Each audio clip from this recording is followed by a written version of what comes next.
Yeah, obviously BJ hit a couple tough ones early, tough threes early, and kind of opened the basket up for us. And then we knew that our offense had to help our defense tonight. So that's a heck of an offensive team on the other side. And our guys had 14 assists in the first half, and we made 10 threes. So we were getting looks that we were sharing the ball with, and if you hit 10 threes, you get off to a pretty good start. So our offense helped our defense, and then I thought they made some runs. They're really talented, well coached, and then our guys showed some resiliency and toughness down the stretch, and never got it below 10, but it felt closer. It felt much closer. So they pressed us.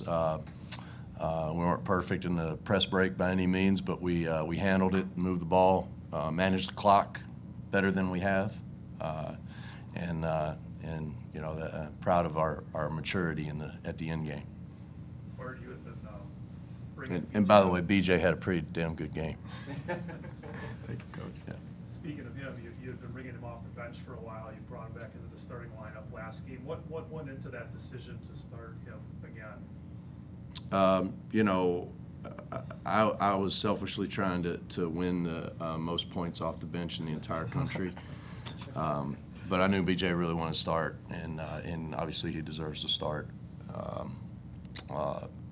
We've gone through starting lineups, trying to find the right mix, right start, and he's pretty good off the bench or starting. I can't screw him up. BJ, how did you take that? As a challenge when you were coming off the bench, or is it just kind of like, That's what Coach needed me to do, so whatever we had to do to get the win, I trusted in him, and we got some wins, and then he trusted me to get my starting spot back. So just trusting in Coach and just believing what he got going for us, and it's all positive. It's nothing negative to hurt me or hurt the team. So just following what he says doing and just executing the plan. Did you feel like when those first couple went down for you tonight, both you individually and for the team, that it was going to be a good night overall? Yes, sir.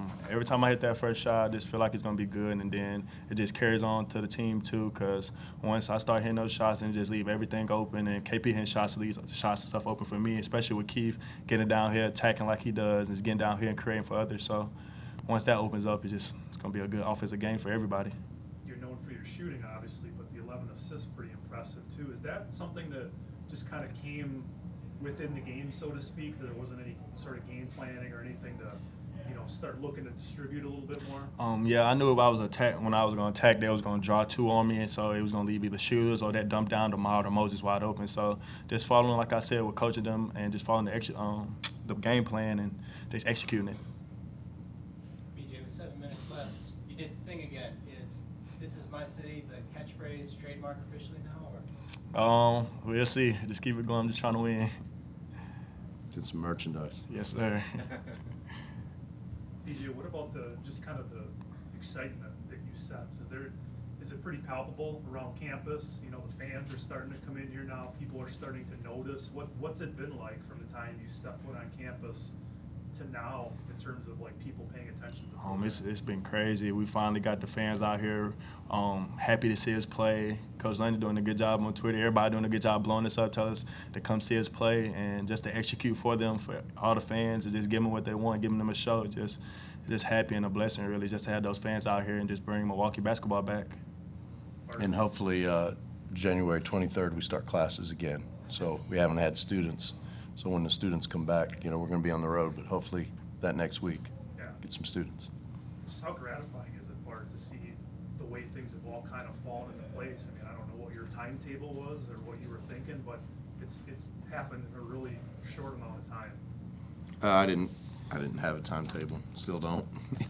Just wanted to get good guys in here who love to play basketball. I think our guys love to play, which is really important. They have developed their chemistry. I really had nothing to do with that. They've developed chemistry off the floor, and then that's translated on the floor. And I did think that we needed to, whether we were in first place or whatever, put an exciting product out there, something that these fans wanted to see, and that was really the focus. play tough defense and be exciting offensively. And obviously with players like BJ, it's, you know, I can stand on the sideline and watch, and they're pretty exciting. Yeah. Being in first place now, you know, you have been, but, you know, you knocked one other team out. I think it's just you and Northern Kentucky up there.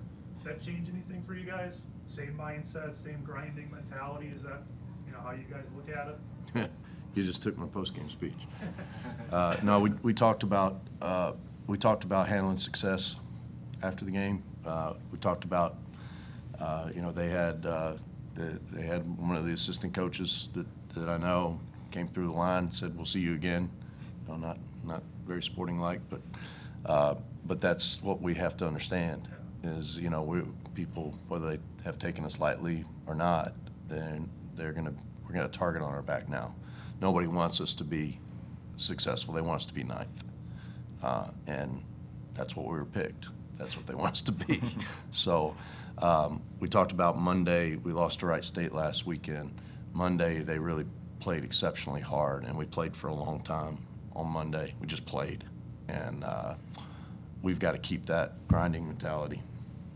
Doesn't have to be quite as long as Monday was, but that's got to be our calling card. Is Jalen dealing with a back injury? Is that what Yes. it is? Is it something that might be longer term, or is it just kind of game by game that you're managing? I'm hoping it's over. You know, he went through shoot around. He didn't practice yesterday. He went through shoot around, and then, you know, I'm old school. Like, it's hard when you don't practice. You don't have that prep for me to throw you in. But I think he's hopefully going to be fine. You know, backs are funny. You know, he got hit in the first half the game before. Didn't play in the second half. I tried to put him in. He just couldn't go. So hopefully he's fine. Keon, is he injured too? He is injured. He's got a really bad ankle sprain. Yeah, playing BJ 101. Any questions? Yeah.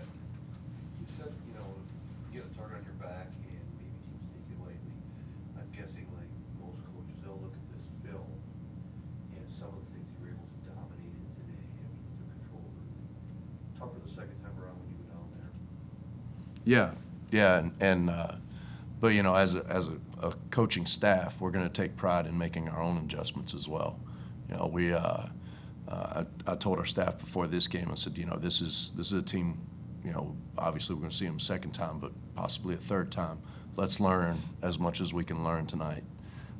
So they made some adjustments at halftime, kind of saw where they were going with it, and we made our own adjustments. That'll be the storyline with every team, you know, down the stretch. But I'd rather be sitting at 8-2 making these adjustments than